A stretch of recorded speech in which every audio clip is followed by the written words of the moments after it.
right, good afternoon. Welcome back.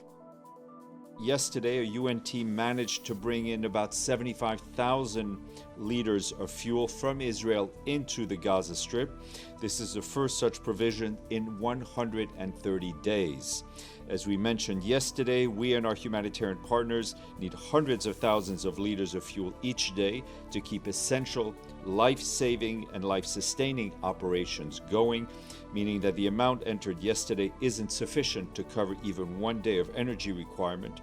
Fuel is still running out and services will shut down if greater volumes do not enter the Gaza Strip immediately.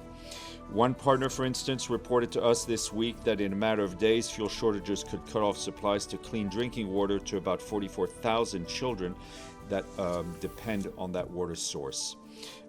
This just would further increase the risk of the lack of fresh water will only further increase the risk of waterborne illnesses such as cholera, diarrhea, and dysentery. Meanwhile, the Israeli military continues its operations across the Gaza Strip, including shelling and ground incursions. This morning, people waiting to get nutritional supplements were reportedly struck in Deir al-Balah.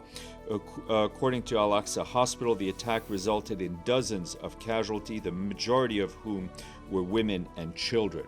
In a statement issued a short while ago, Catherine Russell, the executive director of UNICEF, said she was appalled by these reported killings of 15 Palestinians, including 9 children and 4 women, who were just waiting in line for nutritional supplies for their children.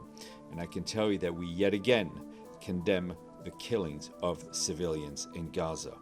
OCHA stresses that parties are bound by international humanitarian law to prevent such excessive death and injury of civilians in the midst of a war. All parties must take all feasible precautions to avoid and minimize civilian harm. Indiscriminate attacks are strictly prohibited. Another strike today reportedly hit the offices of a humanitarian partner in Gaza City. 3 staff were killed.